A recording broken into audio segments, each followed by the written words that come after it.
Prefeitos de todo o país estão preocupados com a queda no repasse do FPM, o Fundo de Participação dos Municípios. O FPM é a principal fonte de recursos para os municípios pequenos porque custeia despesas obrigatórias, como o pagamento de aposentados e servidores públicos, por exemplo. Sobre o assunto, eu converso com os deputados Gabriel Nunes, do PSD da Bahia. Ele é o relator da comissão externa sobre a situação dos municípios. E com o deputado Benis Leocádio, da União do Rio Grande do Norte, ele que foi prefeito do município de Lages por 5 mandatos. Muito obrigada pela presença dos dois. Eu quero começar adiantando para o telespectador acompanhar a gente. A gente tem o IBGE, que idealmente faz o censo de 10 em 10 anos. Então, o IBGE constatou que em alguns municípios o número populacional diminuiu. E a população é a referência exatamente para o IBGE mandar a pauta para a transferência, ou seja, para o Fundo de Participação dos Municípios ser transferido para essas pequenas localidades. Veio o presidente Lula, porque a queda seria muito brusca, e sancionou um projeto de lei para fazer um rescalonamento, para que os municípios não sentissem tanto. Como que vai ser esse rescalonamento e como que a comissão externa está trabalhando? Se o relator quiser começar. Olha, primeiro é um prazer estar aqui, né, para estar debatendo um tema tão importante para todos os municípios que impacta naturalmente para toda a população brasileira, né? A gente vem acompanhando com muita preocupação que hoje quase 800 municípios, de acordo com o último censo, teve queda na sua população. No meu estado, o estado da Bahia, foram 105 municípios impactados. E, naturalmente, isso leva a um colapso em muitos municípios. E, como foi dito, o presidente Lula escalonou através de um projeto de lei que a gente aprovou aqui na Câmara, para minimizar os impactos em 10 anos a partir do próximo ano. Haja vista que esse ano ainda não será impactado no FPM. Mas a gente conseguiu, através da comissão externa, que foi aberta, começar a estudar efetivamente o censo e estamos encontrando diversas inconsistências que nos preocupam bastante.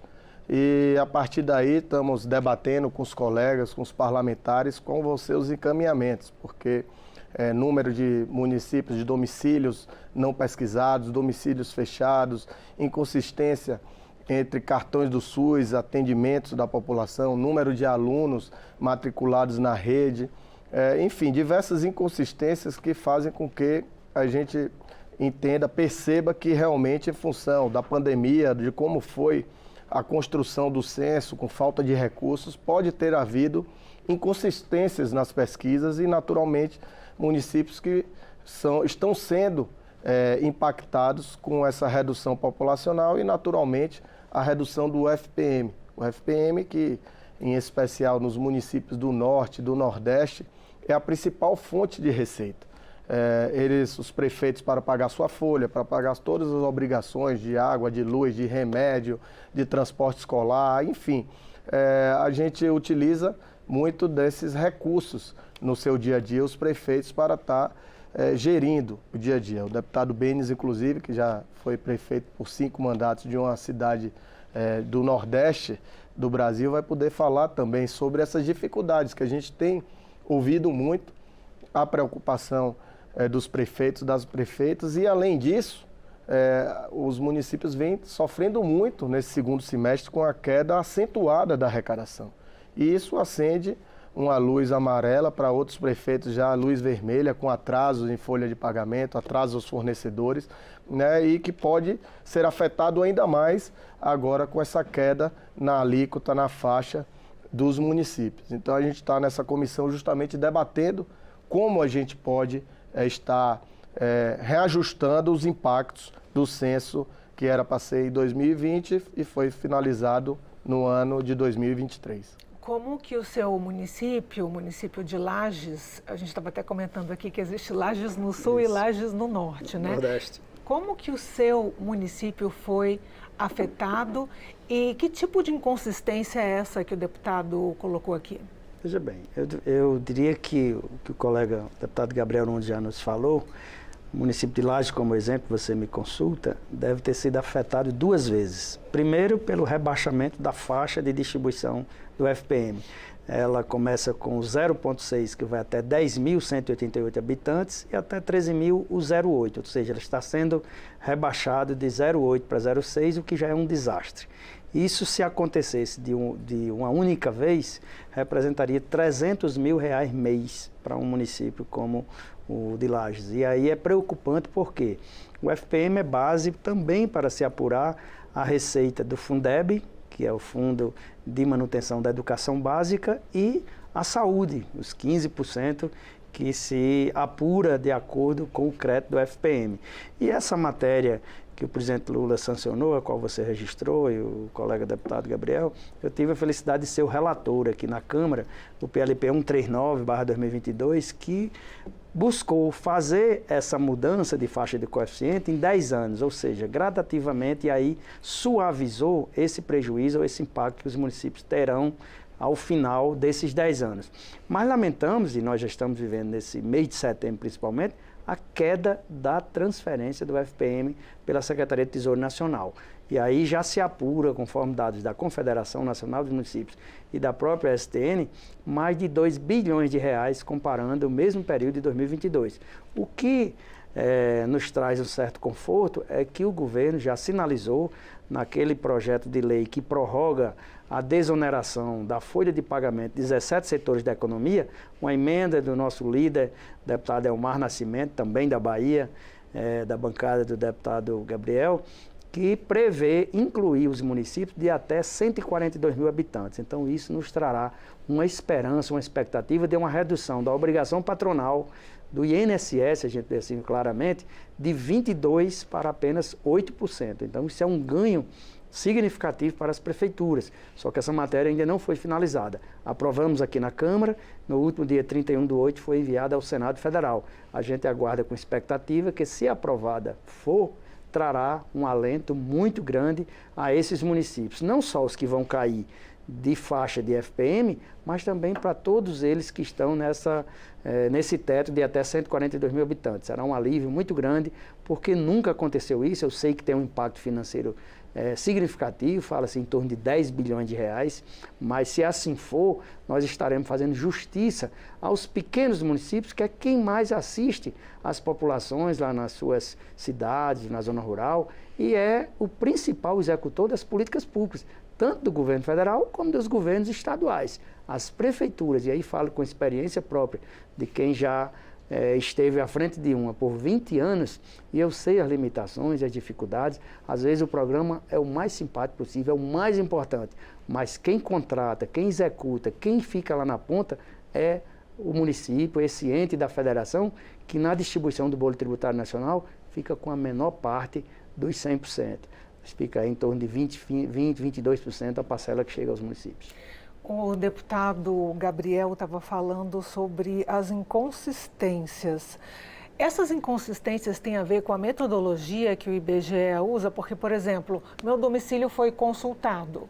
Eu não estava trabalhando. Eu tentei contato com o IBGE, não consegui. Então, no meu caso, como que eu sou tratada metodologicamente falando? E existe esse problema para os municípios, ou seja, serem tratados como traço na pesquisa? Muito boa sua posição, que inclusive na nossa audiência pública a gente debateu e o IBGE não conseguiu explicar para a gente como o seu caso é tratado, como o meu caso é tratado, que minha família é recente, né? Foi constituída depois do último censo, o último censo, 2010, isso. E uma família que foi constituída, que teve filhos e não foi pesquisada. E a gente perguntou para a equipe do IBGE que estava lá e eles tentaram responder, explicar, mas ao certo não conseguiu convencer nenhum dos parlamentares que estava presente na audiência pública. E essa preocupação de diversas, entre outras, diversas perguntas, questionamentos que a gente fez. Diversas famílias, muitas vezes, ficam com medo de ser de responder ao censo em função do Bolsa Família, com receio de perder o Bolsa Família, que aqueles dados possam ser cruzados, enfim. São diversas inconsistências que a gente vem apurando, debatendo com os demais pares e nos traz uma grande preocupação, porque isso está levando um reflexo muito grande dos municípios. Os municípios, como o deputado Benes muito bem disse, é que carrega a população, é quem está no dia a dia cuidando da saúde, da educação primária, da infraestrutura dos municípios, do saneamento, das estradas, da agricultura, muitas vezes familiar. São os municípios, os prefeitos, prefeitas, juntamente com os secretários que estão cuidando daquela população rural, tá prestando assistência técnica, enfim, em todas as áreas de infraestrutura, saúde, educação, são os prefeitos e prefeitas que estão carregando dia a dia a responsabilidade maior do futuro da população brasileira. E a gente não pode entender que um censo possa ter tantos reflexos de imediato para o nosso país. Então, estamos aí debatendo, esperamos ter um relatório consistente para ser apresentado e, a partir daí, tomar medidas. A casa aqui, como foi dito, tem se preocupado muito.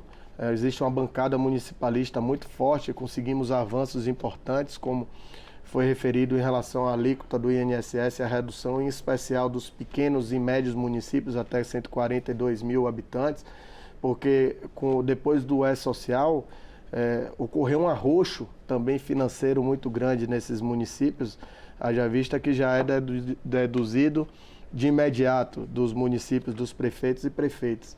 E a gente está aqui trabalhando justamente para que os municipalistas, os prefeitos, tenham protagonismo.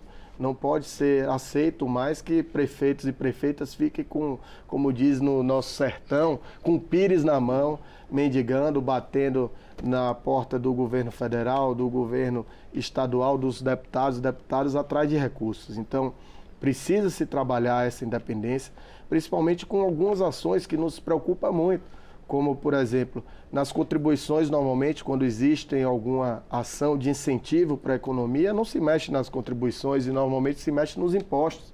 E, naturalmente, essa medida causa impactos sérios nos estados e nos municípios que ficam com a parte do bolo dos impostos. Então, a gente está se unindo, a bancada municipalista, para que cada vez mais exista um protagonismo e uma independência dos prefeitos. Deputado Benes, em relação às inconsistências, o que a comissão externa pode fazer? Eu diria que alguma coisa terá que ser feita, mas naturalmente ouvindo o IBGE, que é o responsável pela apuração. Mas já fiz essa indagação, apresentei um requerimento que o IBGE nos passe quantos domicílios foram considerados fechados ou não pesquisados em todos os municípios do Brasil. Eu tenho um exemplo aqui, a cidade de Tibau do Sul, que tem um paraíso turístico lá no nosso estado, no Rio Grande do Norte, a Praia de Pipa, que na previsão, aliás, no censo provisório, que foi em dezembro de 2022, que eles publicaram aquela proporção já estimada e apurada. Ela tinha uma população que não sofreria queda de faixa de FPM.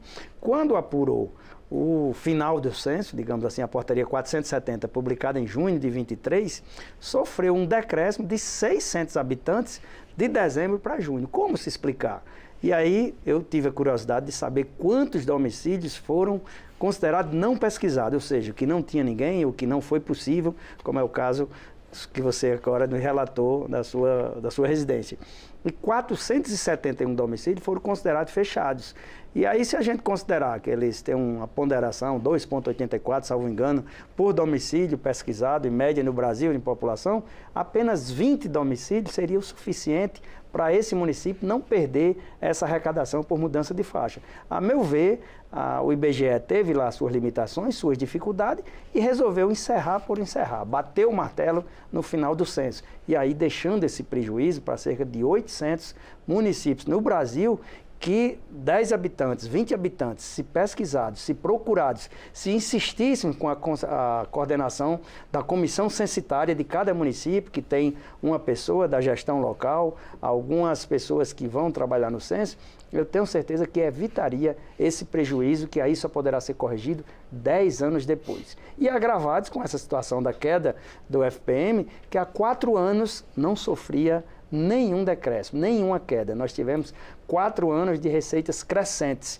E eu ficava até admirado, Gabriel, como é que pode que em plena pandemia, indústria fechando, algumas repartições com dificuldade de funcionamento, outros comércios sem poder funcionar, mas a arrecadação com relação ao FPM não sofreu nenhuma queda. Foram 4 anos mantendo o crescimento. Agora, no primeiro ano, 2023, do novo governo, a gente sofre essa queda significativa de chegar a ter 2 bilhões de diferença, que é quase a metade de um FPM mês. Então, isso é preocupante. Curioso o senhor ter mencionado durante a pandemia que o FPM continuou a trajetória ascendente. O FPM, ele é feito do IPI, que é o imposto de renda sobre produtos só que industrializados. 85% de imposto de renda, pessoa Exato. jurídica e pessoa física, e apenas 15% de IPI, ou seja, da indústria.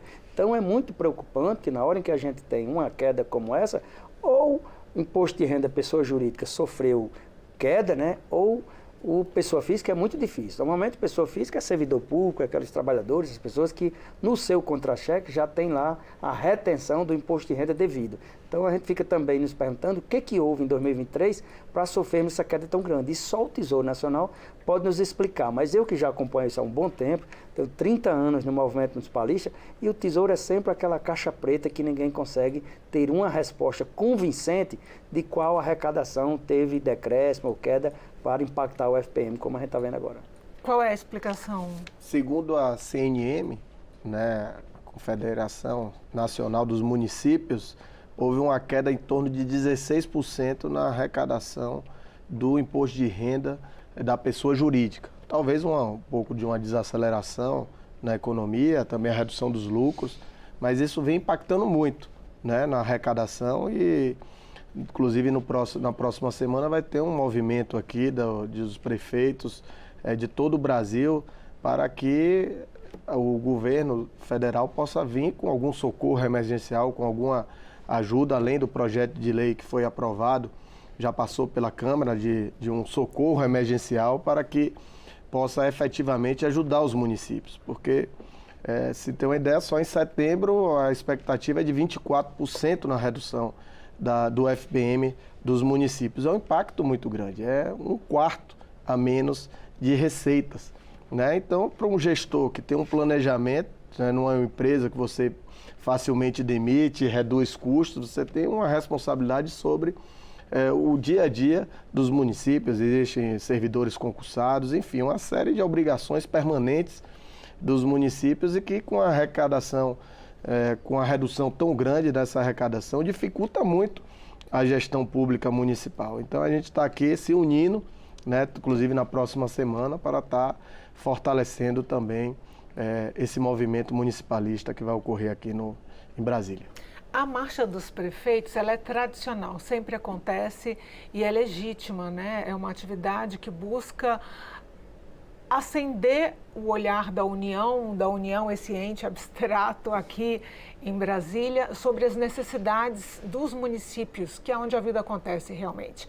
O que os prefeitos querem, além do aumento do repasse do FPM? Eu diria, Aline, que a gente vem acompanhando ano a ano e temos tido algumas vitórias, algumas conquistas, principalmente o aumento no repasse do FPM, considerando que em 88 nós participávamos com apenas 22,5%. Conseguimos uma PEC que acrescentou 1% repassada dia 10 de dezembro de cada ano, depois mais 1% 10 de julho e está em fase de implantação mais 1% repassado a cada 10 de setembro de cada ano. E a proposta agora de emenda à Constituição, a 4ª tentativa, que acresce mais 1,5% de autoria do nosso colega deputado Hildo Rocha, que prevê 1,5% para ser repassado no mês de março de cada ano. Se isso acontecer, nós teremos acrescentado aí mais 4,5% no repasse de FPM, chegando a 27%. Então, isso será uma vitória importantíssima. E aí, parabenizo a CNM, que anualmente repete essa marcha, e é nessas discussões, nesses debates, que avançamos com essas vitórias aqui registradas. Eu tenho certeza que o governo, a cada ano, mesmo com limitações, com resistência, mas cede um pouquinho. Já pensou esses 3% já garantidos e conquistados, se não fosse a luta dos municípios, da Confederação, das outras entidades municipalistas e o próprio Congresso Nacional, que tem sido sensível. Essas vitórias não aconteceriam se não tivesse tido a participação decisiva de deputados e senadores que compreendem, conhecem, entendem a importância que tem essa receita para os pequenos e médios municípios. Então, eu fico feliz em estar aqui como um desses municipalistas, ao lado do colega Gabriel Nunes e de tantos outros deputados e senadores que aqui estão nessa legislatura, conscientes de que quanto mais fizermos chegar de receita no município, nós estamos ajudando a resolver as demandas dos munícipes que batem sempre a primeira porta do município. Como você falou aqui, o ente federal é bem distante, é abstrato, mas a casa do prefeito, do vereador, do secretário, dos auxiliares do governo municipal estão todos os dias lá recebendo essas demandas e pedido de solução, seja para uma consulta, seja para uma cirurgia, seja para um medicamento, seja para pavimentar a rua, tudo o que acontece no município, a responsabilidade direta e mais próxima é do prefeito local. Por isso que eu estou aqui para representar os nossos municípios, que eu tenho certeza que estaremos cumprindo com nossa missão enquanto parlamentar federal. Para a gente terminar, deputado Gabriel, que outras reivindicações chegam até a comissão externa e até o seu gabinete, dos prefeitos? Olha, justamente isso, essa inconsistência dos dados do IBGE é uma preocupação que tem trazido grandes impactos, a queda na arrecadação, essa luta de mais recursos que essa PEC que está transitando, que o deputado Benes se referiu, e a gente está no dia a dia justamente buscando que os prefeitos, prefeitas tenham maior protagonismo, maior independência, tenham maior tranquilidade de estar gerindo o dia a dia. O Congresso Nacional está muito atento, existe uma bancada muito forte hoje que representa prefeitos, prefeitas de todo o Brasil, e certamente vamos ter aí uma luta grande e árdua, mas que com fé em Deus e com essa comissão externa a gente possa apresentar um bom relatório para que minimize os impactos dos municípios e que tenha maior independência dos prefeitos. Muito obrigada pela presença no Câmara Debate e bom trabalho para os dois. Eu que agradeço, Aline, estaremos sempre à disposição quando convidado. Eu agradeço muito a oportunidade. Obrigada. Eu conversei com os deputados Gabriel Nunes, do PSD da Bahia, e Benes Leocádio, do União Brasil do Rio Grande do Norte. Quer saber mais sobre essas e todas as outras discussões aqui do Congresso? Acesse o nosso portal na internet. É www.câmara.leg.br. Para compartilhar esta entrevista, basta procurar pelo canal da Câmara no YouTube. Muito obrigada a você. Até o próximo Câmara Debate.